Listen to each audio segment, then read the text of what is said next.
নমস্কার, আপনারা শুনছেন গল্প একান্তে। একান্তে গল্প শোনার আদর্শ ঠিকানা, যেখানে পাবেন চেনা অচেনা সাহিত্যিকদের অনন্য সব লেখনীগুলি। আজ শুনবেন সাহিত্যিক বিজয়রত্ন মজুমদারের কলমে গল্প দুর্গেয়। গল্প পাঠে আমি রিয়া।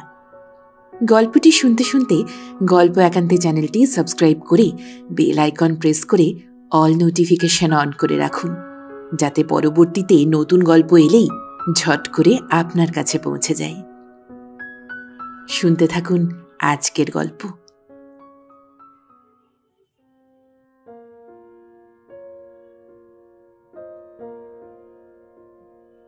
ধনির ফটকের উপরকার লোহার জাল বেষ্টন করিয়া উঠিয়াছিল মাধবীলতাটি।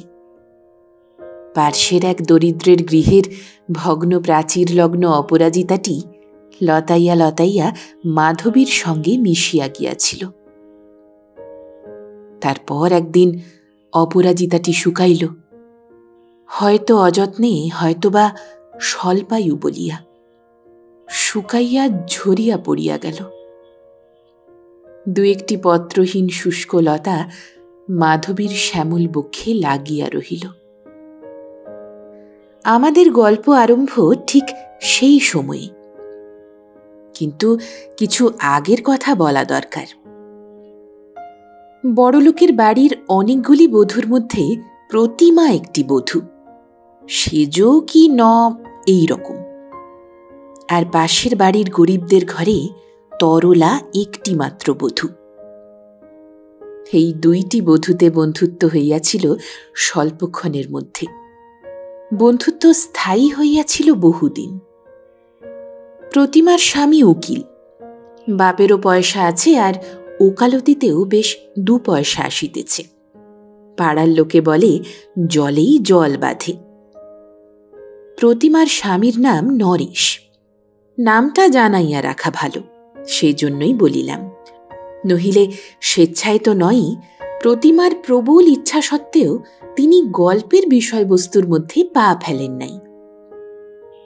তরলার স্বামী হৃদয়নাথ কেরানি। কোন অফিসে কর্ম করেন, কত তানখা, তাহা আমরা জানি না, জানিবার চেষ্টাও করি নাই। এইটুকু শুধু জানি, তিনি গরিব। একটি মাত্র ছেলে, বছর 5 বয়স, নাম তাপস। প্রতিমার ছেলে মেয়ে নাই, হয় নাই। এই ছেলেটিকে সে অত্যন্ত ভালোবাসে। নিজের একটা থাকিলে ইহার চেয়ে তাহাকে বেশি ভালোবাসিতে পারিত কিনা সে বিষয়ে তাহার মনে একটা সন্দেহ আছে, এবং আজিও সে সন্দেহের নিরসন হয় নাই। বৈকালে ঘড়িতে যখন ঠিক 5টা বাজিত, প্রতিমা এই গরিবদের বাড়িতে আসিয়া বসিত। তরলা ময়দা মাখাইত, প্রতিমা গুটি পাকাইত। তরলা সেঁকিত, আর প্রতিমা রুটি বেলিয়া দিত। কোনো কোনো দিন 1-আধটা তরকারিও প্রতিমা রাঁধিয়া দিয়া যাইত। তাহাদের গৃহে ভালো মন্দটা আসিতই। প্রতিমা তারই কিয়দংশ তরলাদের না দিয়া থাকিতে পারিত না। পাড়ার আরো 5 বাড়ির নারী, খুকিরা হইতে কর্ত্রীরা পর্যন্ত তরলাকে হিংসা করিত। হিংসা করিত তরলার ভাগ্যের নয়, তাহার সখী ভাগ্যের। তাহাদের হিংসার বিষয় হউক, অথবা তাহার পরমায়ুর অল্পতার জন্যেই হউক, তরলা একদিন স্বামী পুত্র ফেলিয়া, চোখের কোণে জল লইয়া এই পৃথিবী হইতে চির বিদায় গ্রহণ করিল। হৃদয়নাথ কাঁদিল, তাপস কাঁদিল, প্রতিমাও কাঁদিল, বড় কান্নাই কাঁদিল। পাড়ার আর 5 বাড়ির মেয়েরা শোকে সান্ত্বনা দিতেই আসিয়াছিল, কিন্তু পারিল না। প্রতিমার বাড়াবাড়ি দেখিয়া তরলার দেহের পূর্বেই তাহাদের দেহগুলায় আগুন ধরিয়া গেল। পলায়ন করিয়া বাঁচিলেন। তরলার সবচেয়ে ভালো কাপড়খানি, ভালো জামাটি, ভালো সেমিজটি পরাইয়া দিয়া, সিন্দুর অলক্তকে চর্চিত করিয়া, প্রতিমা সমারোহ করিয়া সখীকে শেষ শয্যায় সাজাইল। এক হাতে চক্ষু মুছিল, অন্য হাতে সাজাইল। চোখের জল রোধ করিতে বারবার পাশের ঘরে উঠিয়া গেল। তারপর যখন যাত্রার সময় হইল, তাপসকে বুকে জড়াইয়া ধরিয়া নিজেদের বাড়ি চলিয়া গেল। বর্ষিয়ানরা বলিয়াছিলেন ছেলে মুখাগ্নি করিবে। প্রতিমা বলিয়া পাঠাইল, না, হৃদয় বাবুই সেই কাজ করবেন। তাহাই হইল।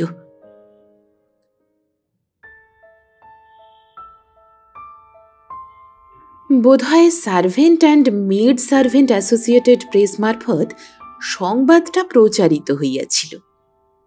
প্রতিমা একদিন নির্জন মধ্যাহ্নে হৃদয়নাথের শয়নকক্ষে প্রবেশ করিয়া দেখিল ঝি অতি রঞ্জিত করে নাই।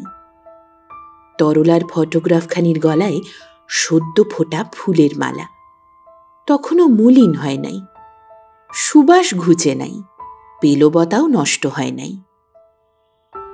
ঝি বলিয়াছে প্রত্যহ প্রভাতে বাবু নিজে বাজারে গিয়া এক ছড়া করিয়া মালা কিনিয়া আনেন। স্নানান্তে কৌশিক বস্ত্র পরিধান করিয়া মালাটি তরলার প্রতিকৃতির কণ্ঠে ঝুলাইয়া দেন।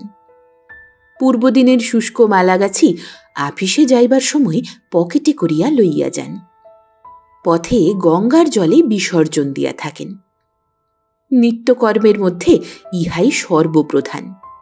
রবিবার ও ছুটির দিনেও বাহিরে কোনো কাজ না থাকিলেও শুধু মালাগাছিকে বিসর্জন দেবার জন্য বাবুকে বাহিরে যাইতে হয়। ঝি কাছেই ছিল, কহিল, বালিশের তলাটা একবার দেখুন না বৌমা। সেখানে আবার কি? বলিয়া প্রতিমা হৃদয়নাথের মাথার বালিশটা তুলিয়া দেখিল। 2-3খানি মলিন শতছিন্ন পত্র মাত্র, হাতের লেখা তরলার। বিবাহের পর তরলা সম্ভবত কিছুদিন পিত্রালয়ে ছিল, সেই সময়কার লেখা চিঠি। কারণ প্রতিমা খুব ভালোই জানে তাহার পর পত্র লিখিবার কোনো কারণ বা সুযোগ এই দম্পতির হয় নাই। তরলা সেই যে দিরাগমনে আসিয়াছিল, হারেই সেই দিন মহাপ্রয়াণ করিল। ইহার মধ্যে একটি দিনও এই প্রায়ান্ধকার ধূম মলিন কক্ষখানি সে ত্যাগ করে নাই। ঝি বলিল, বুঝলেন গা বৌমা, বিছানা আমি ঝাড়ি জুড়ি বটে, বালিশে হাত দেওয়া বারণ। ও আর ময়লা হলে নিজে হাতে খুলে দেন, আমি সাবান দিয়ে দিই, আবার শুকুলে নিজে হাতে পরান। আমায় বলে দিয়েছেন, শুধু বালিশে তুমি হাত দিও না বাছা, ওতে আমার দরকারি জিনিসপত্র আছে। জিনিসপত্র তো ওই ছাই 5 কটা নেখন। প্রতিমা ব্যথিত চক্ষু দুটি ফিরাইয়া কি বলিতে গিয়া থামিয়া গেল। এই ছাই 5 লেখনগুলির মূল্য এই শ্রেণীর নারী আর কি বুঝিবে? ইহারা জীবন্ত মানুষের মূল্যই বড় বুঝে, তা আবার মৃতের হাতের লেখা। প্রতিমার বেদনার্ত দৃষ্টির কোনো সম্মানই শোধু রাখিল না। সোৎসাহে বলিতে লাগিল, ভাবনের কথা আর কত বলবো বৌমা, দেখে শুনে হাসবো কি কাঁদবো তাই শুধু ভাবি। প্রথম বুঝলে গা বৌমা, খেতে বসে ভাত ডাল তরকারি মাছ সব সামগ্রা আর্ধেক করে তুলে রাখা হতো।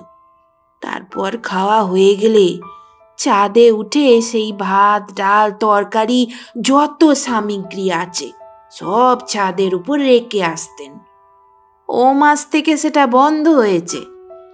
আপিসের মুখ পোড়া সাহেব মিনসেরা বুঝি মাইনে কমিয়ে দিয়েছে, তাই খরচ কমানো হয়েছে। তবু খেতে বসেই সব জিনিস একটু একটু করে আলাদা করে রাখা। বউ তো কত লোকেরই মরেগা, আমাদের বাবুর মতো এমন বাড়াবাড়ি বাপের কালেও কারুকে করতে দেখিনি বাচ্চা। এসব আদিক্ষেতা নয় তো কি, বলো তো গো বৌমা?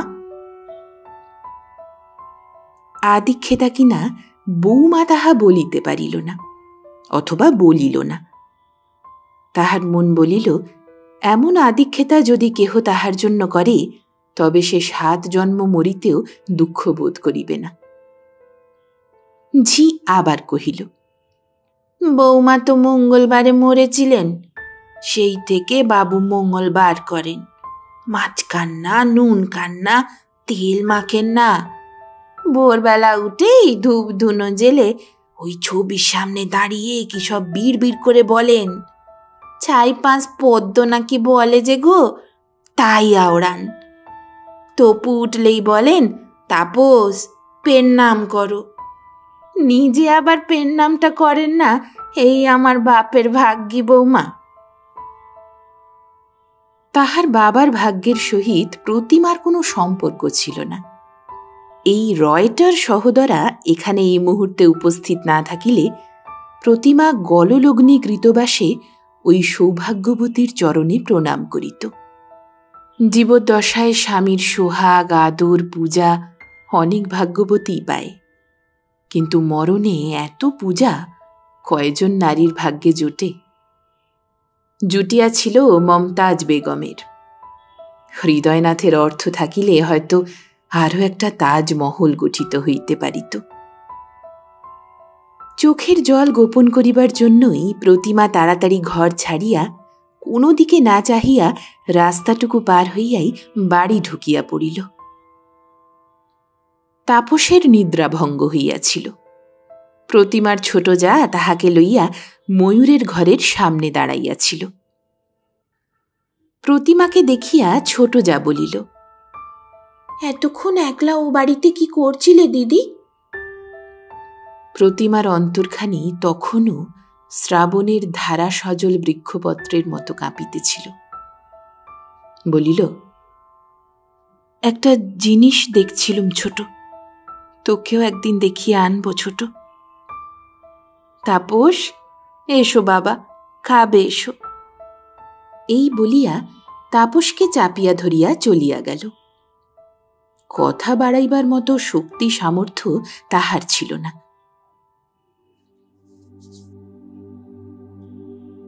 দূর পথে গরুর গাড়ি যেমনভাবে চলে, অলস মধ্যাহ্নে শহরের রাস্তায় বেতো ঘোড়ার ছ্যাকড়া গাড়ি যেভাবে চলে, কেরানি হৃদয়নাথ বাবু সেইভাবে চলিতেছেন। আফিসে যান আসেন, উড়ে বামুন একটি রাখিয়াছেন, যা রান্ধিয়া দিয়া যায় খান।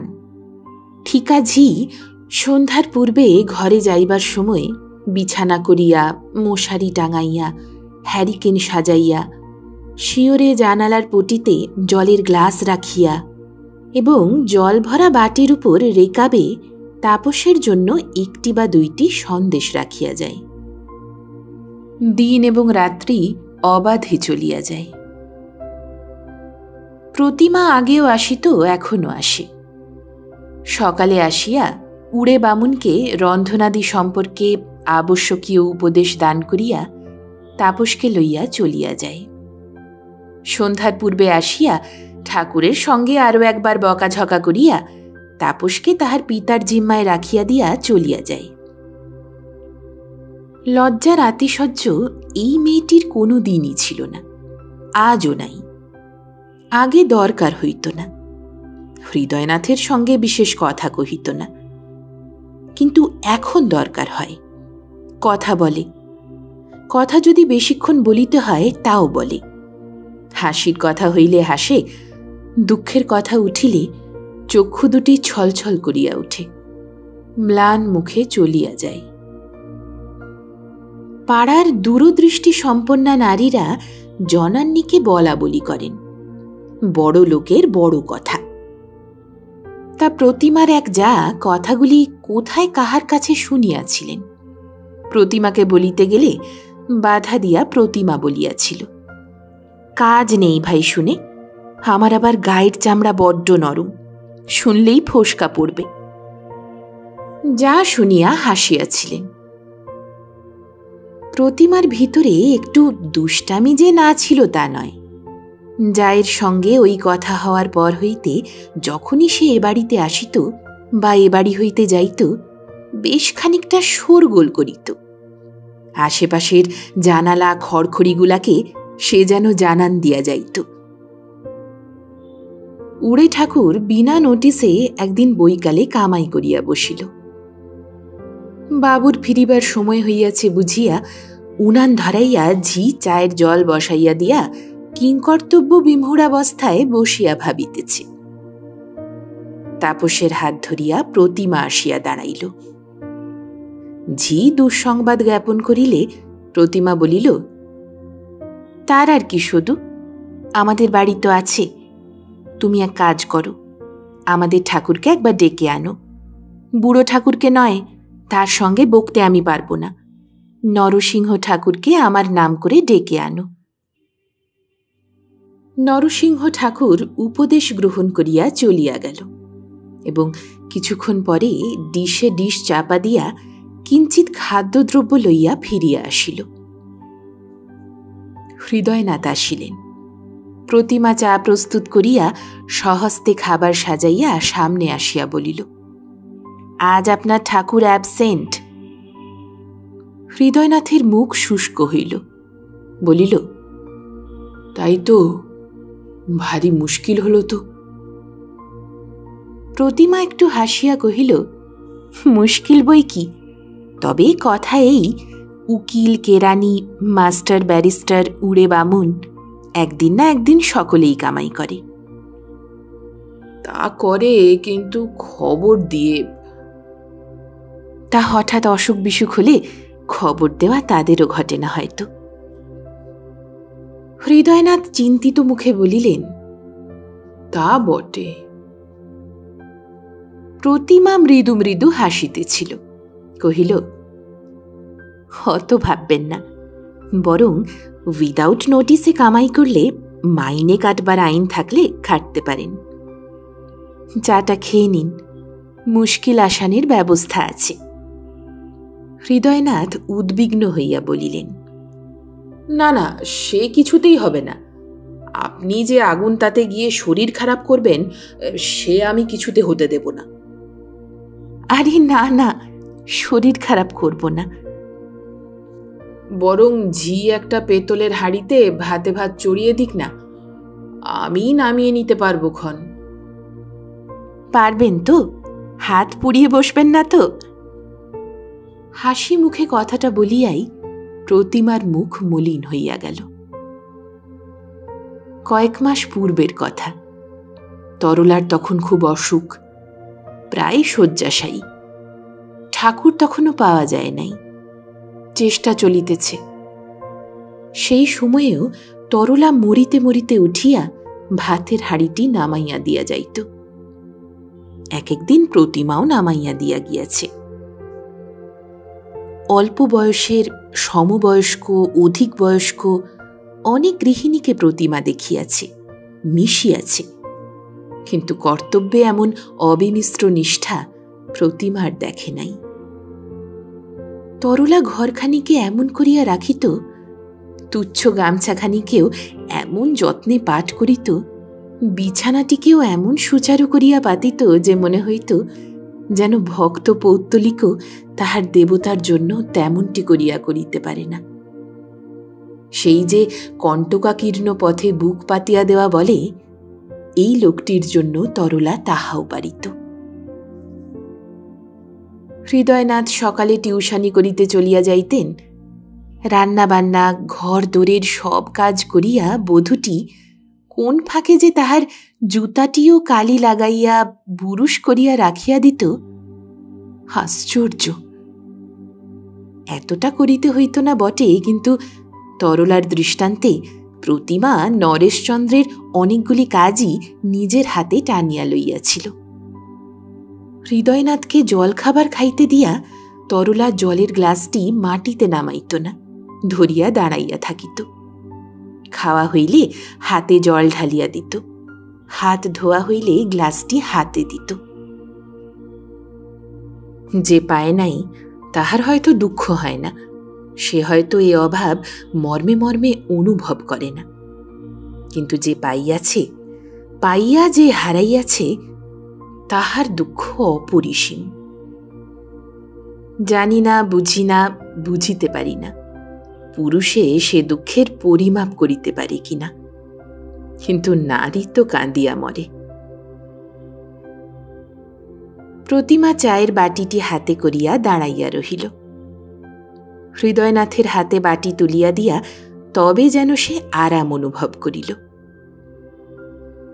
চা পানান্তে চায়ের বাটিটি নামাইয়াছে মাত্র, প্রতিমা ছোট্ট একটি পিতলের রেকাবিতে 4টি পান আনিয়া ধরিল।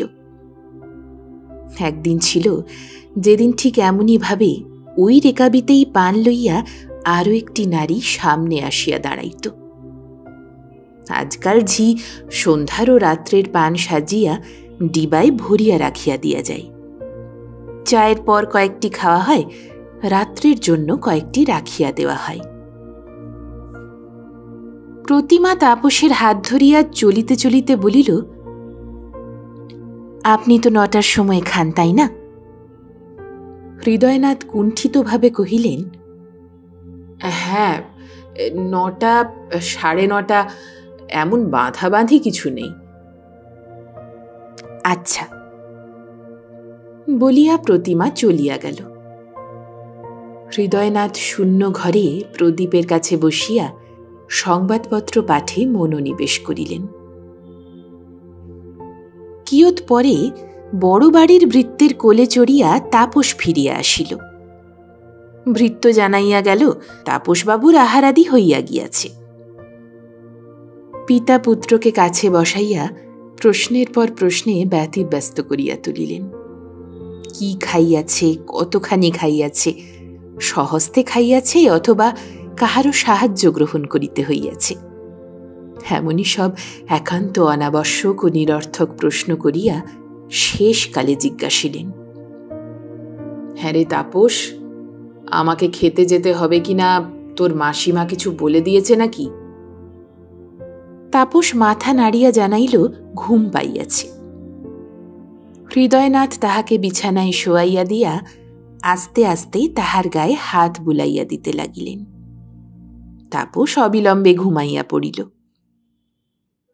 কয়েকটি সন্তানকে যমের হাতে তুলিয়া দিতে হইয়াছিল।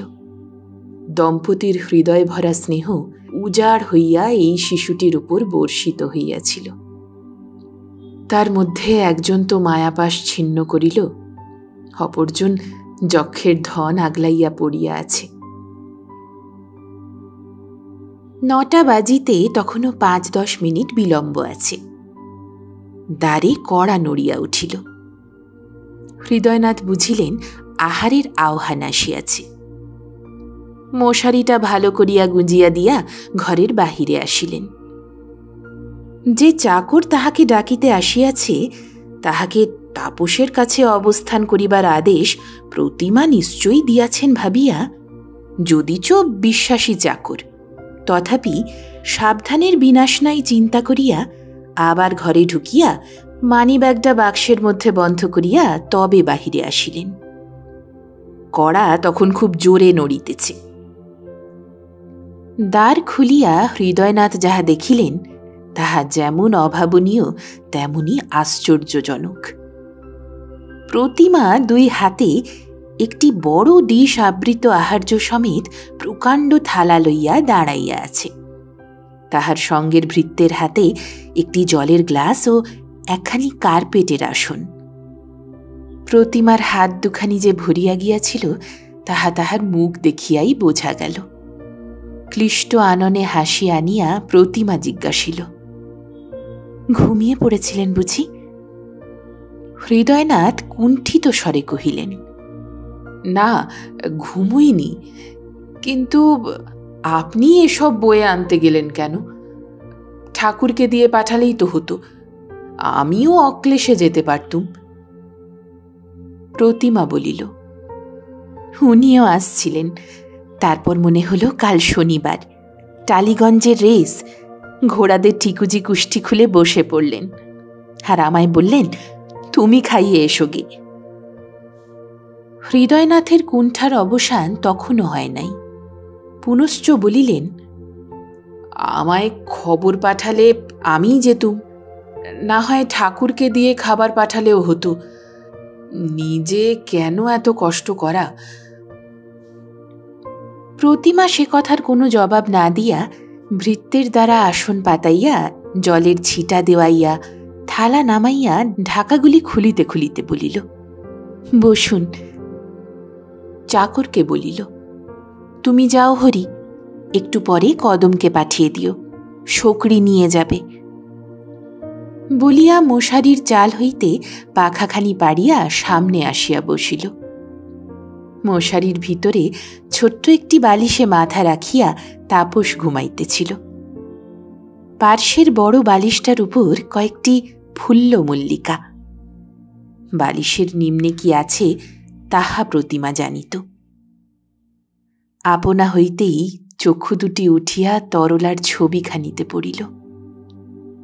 তরলা যেন নবঢ়া বধূর মতো কুন্দ ফুলের মালা পরিয়া সলজ্জ দৃষ্টিতে চাহিয়া রহিয়াছে।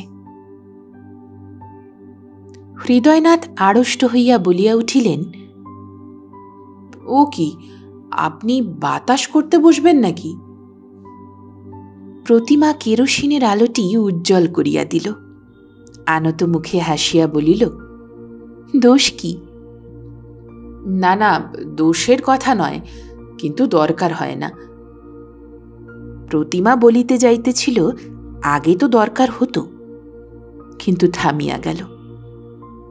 যে অগ্নি ভিতরে ধিকি ধিকি জ্বলিতেছিল, তাহাতে বায়ু সঞ্চালিত করিয়া লাভ কি?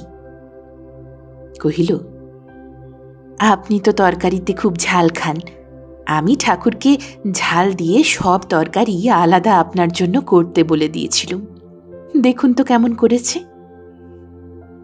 হৃদয়নাথ মাংসের কালিয়াটা চাকিয়া কহিলেন, চমৎকার রেঁধেছে, ভারী সুন্দর হয়েছে। ওটা কিন্তু ঠাকুর রাঁধেনি। তাহার বলার ভঙ্গিতে হৃদয়নাথের মনে হইল এটা প্রতিমাই রাঁধিয়াছে। বলিলেন, এটা আপনি রেঁধেছেন বুঝি? প্রতিমা কথা বলিল না, আনত হাসি মুখ আরো নত করিল মাত্র। আপনি কি মাঝে মাঝে রাঁধেন? প্রতিমা অপরাধীর মতো নিম্ন কণ্ঠে কহিল, না। হৃদয়নাথ ডিমের কচুরি খাইতেছিলেন, বলিলেন, এমন সুন্দর কচুরি আমি কখনো খাইনি। কিন্তু প্রতিমা জিজ্ঞাসা করিল, ভালো হয়েছে? শুধু ভালো হয়েছে বললে ঠিক বলা হবে না, তার চেয়ে ঢের বেশি ভালো। ওটাও ঠাকুরের তৈরি বলে মনে হচ্ছে না।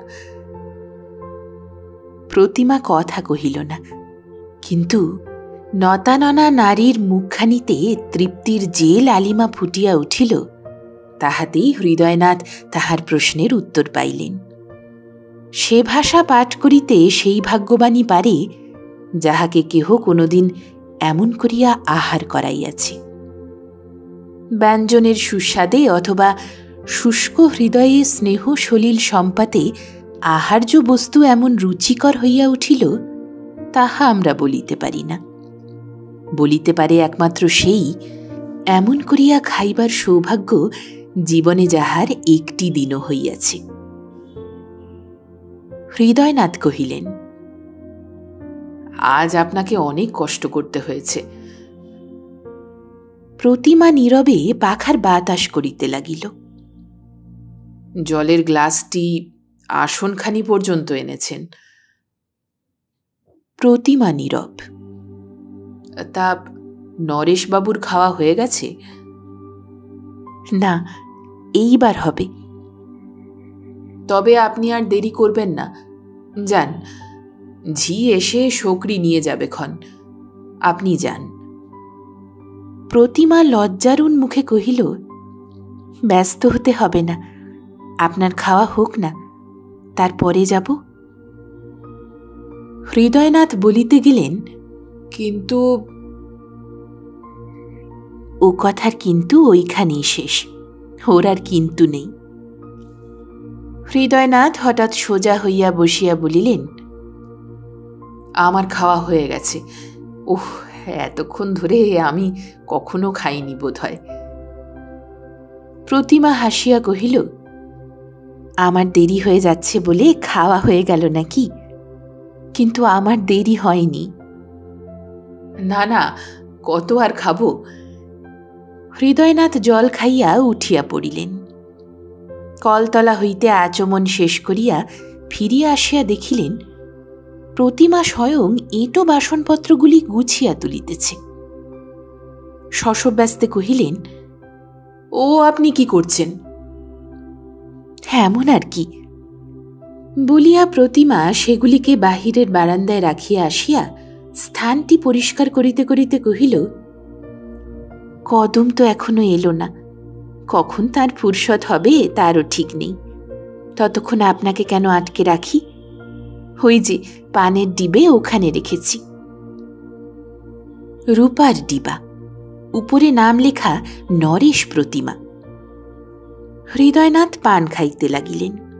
প্রতিমা বলিল, এইবার আমি যাই, আপনি দোর বন্ধ করবেন, চলুন। চলুন, আপনাকে এগিয়ে দিয়ে আসি। প্রতিমা হাসিয়া বলিল, তার দরকার নেই। 3-4খানা বাড়ির মেয়ে ও পুরুষ যারা আমার আশাপথ চেয়েছিলেন, যাওয়া পথ থেকেও যে চোখ তুলে নেননি তা আমি দিব্যি করে বলতে পারি। কথাগুলা যে শুনিল তাহার মুখখানা নিমেষে অন্ধকার হইয়া উঠিল, কিন্তু যে বলিল তাহার পাতলা ঠোঁট দুখানিতে হাসি শরতের রৌদ্রের মতো ঝিকমিক করিতে লাগিল।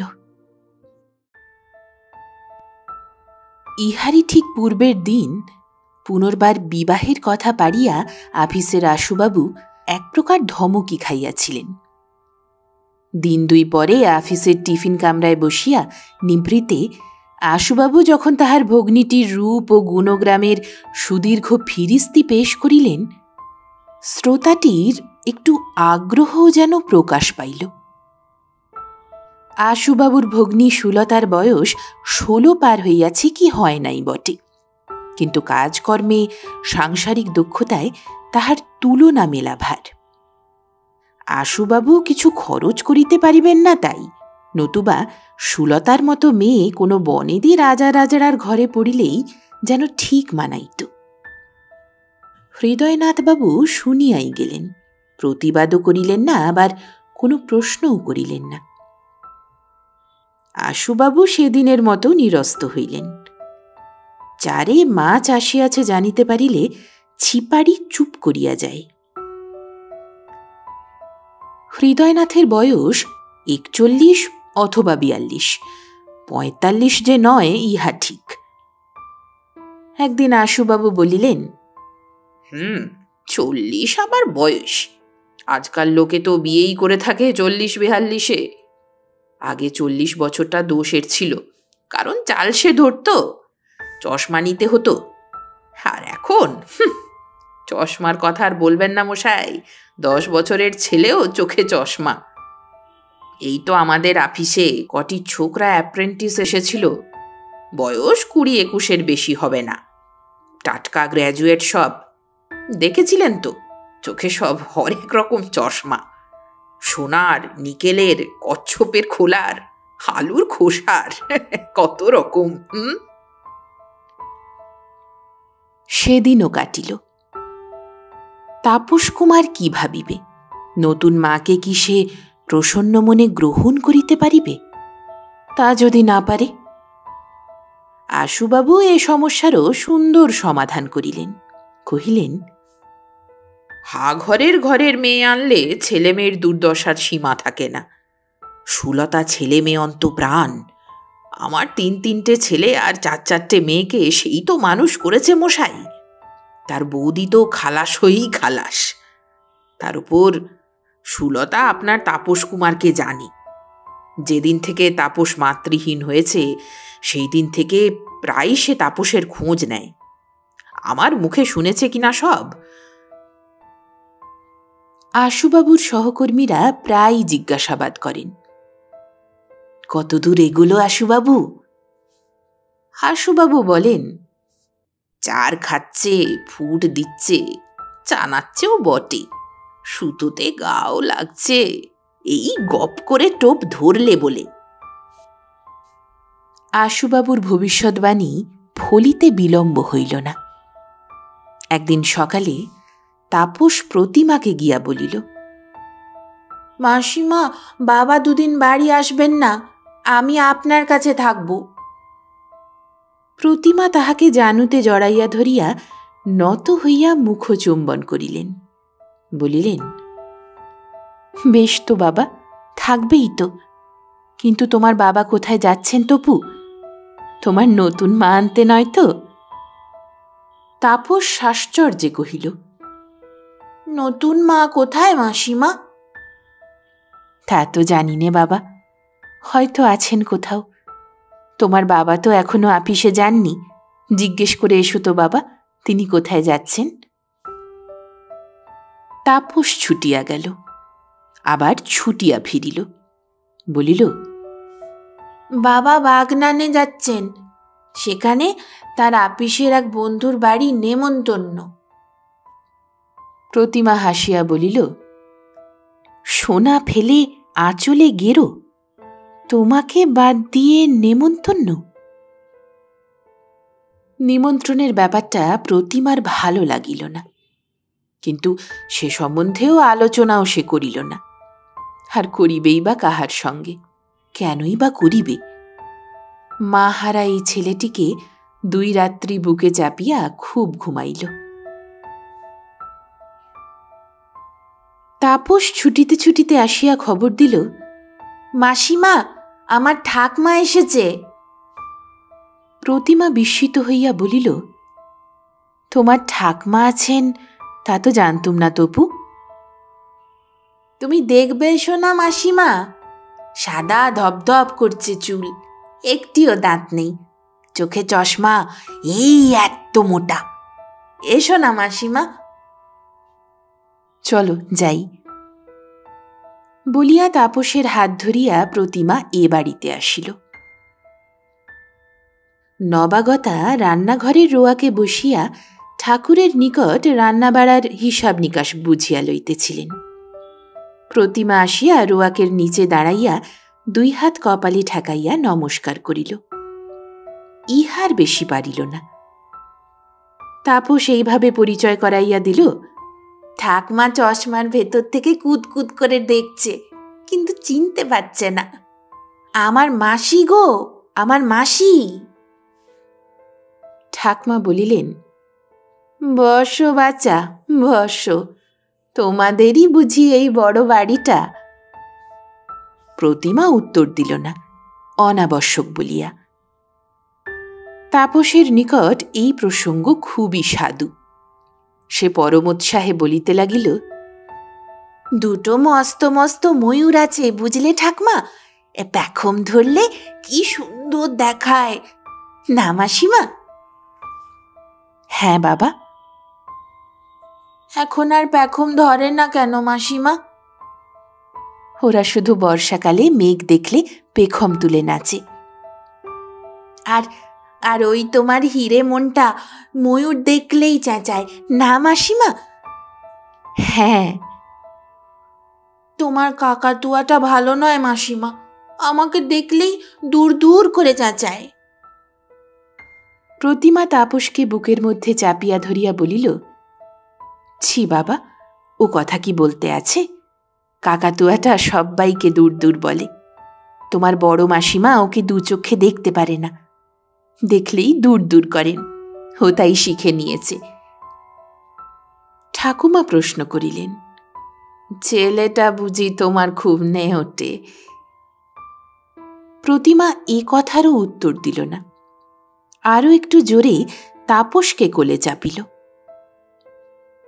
হৃদয়নাথ ঘরের মধ্যেই ছিলেন, কিন্তু বাহিরে আসিলেন না। এমন ঘটনা কখনো ঘটে নাই।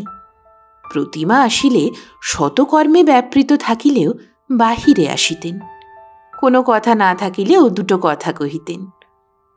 1 দিন 2 দিন, 1 মাস 2 মাস, 1 বছর 2 বছর নয়, যেদিন তরলার সঙ্গে প্রতিমার ভাব হইয়াছিল সেই দিন হইতে ইহাই ঘটিত।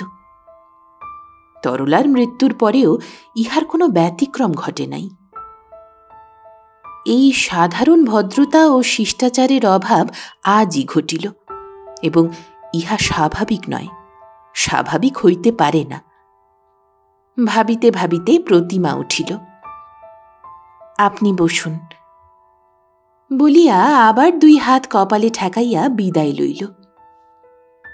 তাপস সঙ্গে আসিয়াছিল, সঙ্গেই গেল। আস্তে আস্তে তাপসের যাওয়া আসা কমিয়া আসিল। প্রতিমা ইহাও লক্ষ্য করিতেছিল, কিন্তু কারণ অনুসন্ধানের ইচ্ছা বা প্রবৃত্তি তাহার ছিল না। নরেশ বলিতেন, আরে ডেকে পাঠালেই তো পারো, সে হয়তো নতুন ঠাকমা পেয়ে সকল সময় আসে না, তুমি ডাকলেই আসবে। প্রতিমা কিন্তু ডাকিল না। একটা ছেলেকে সর্বদা বুকে পিঠে করিয়া রাখিতে ইচ্ছা হয় সত্য, কিন্তু ভগবান যাহাকে বঞ্চিত করিয়াছেন তাহার আর কোন চেষ্টা কবে সফল হয়।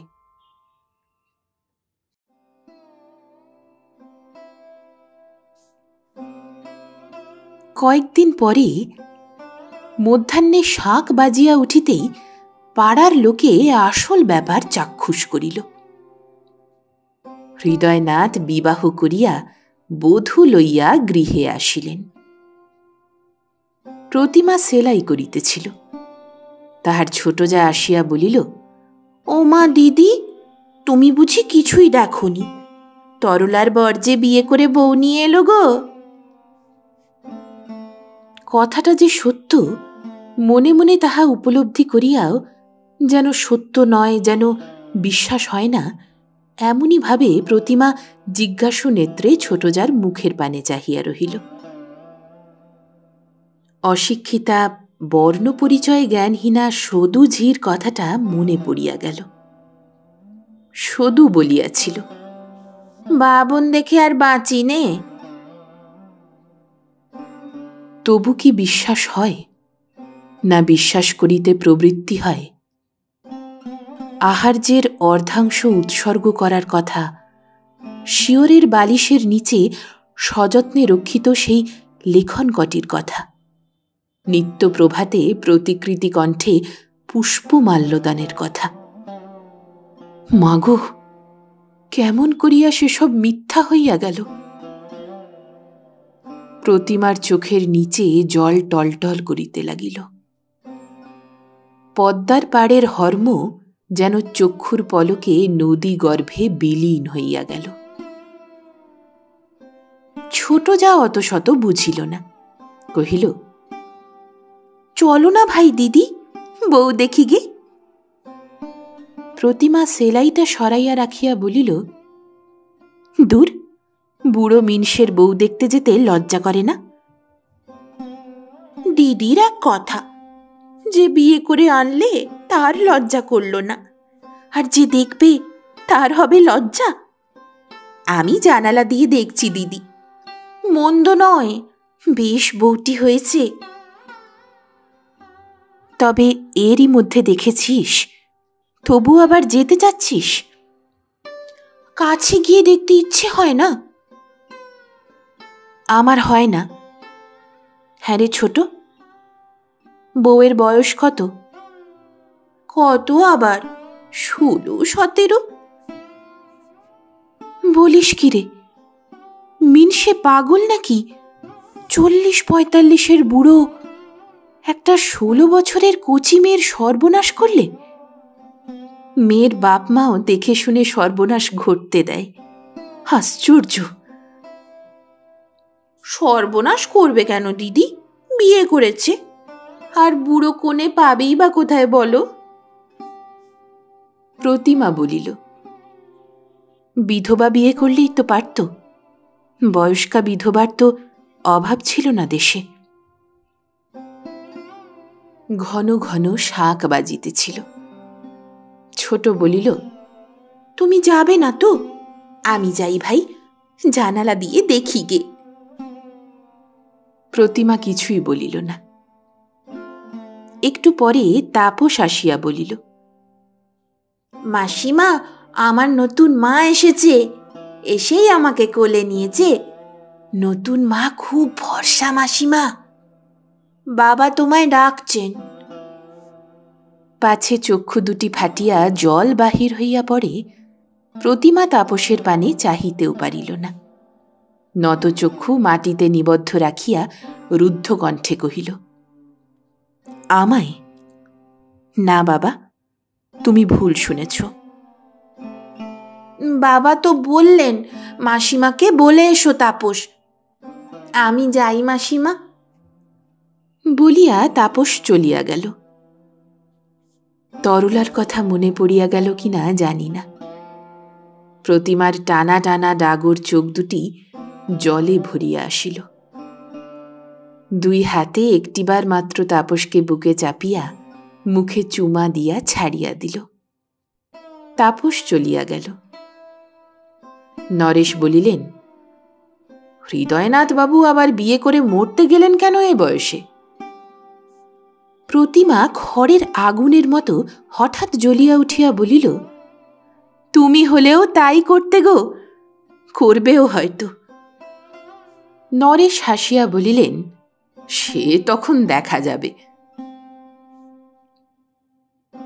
এদিকে সুলতা বলিল, তপুর যে আজ জন্মদিন তা তো তুমি আমাকে বলনি। হৃদয়নাথ ম্লান মুখে অপরাধ স্বীকার করিয়া বলিলেন, আমারও মনে ছিল না সুলতা। রোয়াকে কাপড়, জামা, জুতা ও নানাবিধ আহার্য রক্ষিত। ও বাড়ির ঝি কদম রোয়াকের নিচে বসিয়া বলিল, ওই থালা টালাগুলা খালি করে দাও বৌমা। তাপস নূতন কাপড়, জামা, জুতা পরিয়া মাসিমাকে প্রণাম করিয়া আসিল। মস্তকে চুম্বন করিয়া আশীর্বাদ করিয়া মাসিমা 2টা টাকা তাহার হাতে দিলেন। স্বামী স্ত্রীতে পরামর্শ করিয়া সুলতা মধ্যাহ্নে বড় বাড়িতে গিয়া প্রতিমার সহিত সাক্ষাৎ করিল। ভালো করিয়া কথা কহিল না, গল্পও জমিল না। সুলতার মনে হইল ধনী গৃহের বধূটির রূপের ও ধনের গর্বের সীমা নাই। 2-1টি এ কথা সে কথার পর সুলতা আসল কথাটি বলিয়া ফেলিল। উনি বলছিলেন তপুর জন্মদিনে আজ যদি আপনি আমাদের বাড়িতে যান। প্রতিমা ধীর সংযত সুস্পষ্ট কণ্ঠে বলিল, আমি তো কোথাও খাইনি। সুলতা ইহার পরে আর কি বলিয়া অনুরোধ করিবে তাহা ভাবিয়া না পাইয়া বলিল, তবু একবার আসবেন দিদি, আপনারই দেওয়া 5 সামগ্রী দিয়ে তপু খাবে। প্রতিমা কথাটা সেইখানেই শেষ করিয়া দিতে কহিল, জন্ম জন্ম খাক।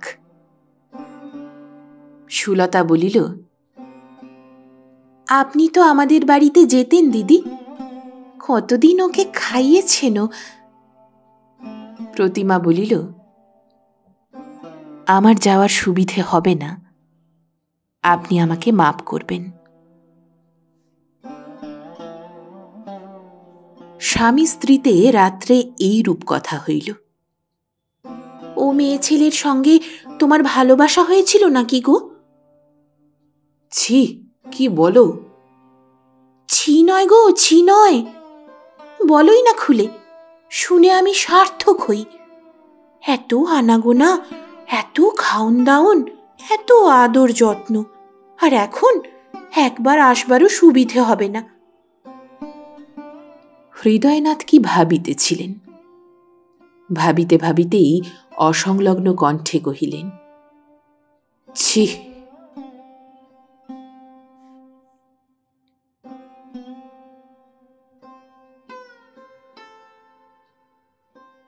আপনারা শুনছিলেন সাহিত্যিক বিজয়রত্ন মজুমদারের কলমে গল্প দুর্গেয়। গল্পটি কেমন লাগলো কমেন্ট করে আপনার মতামত অবশ্যই জানাবেন।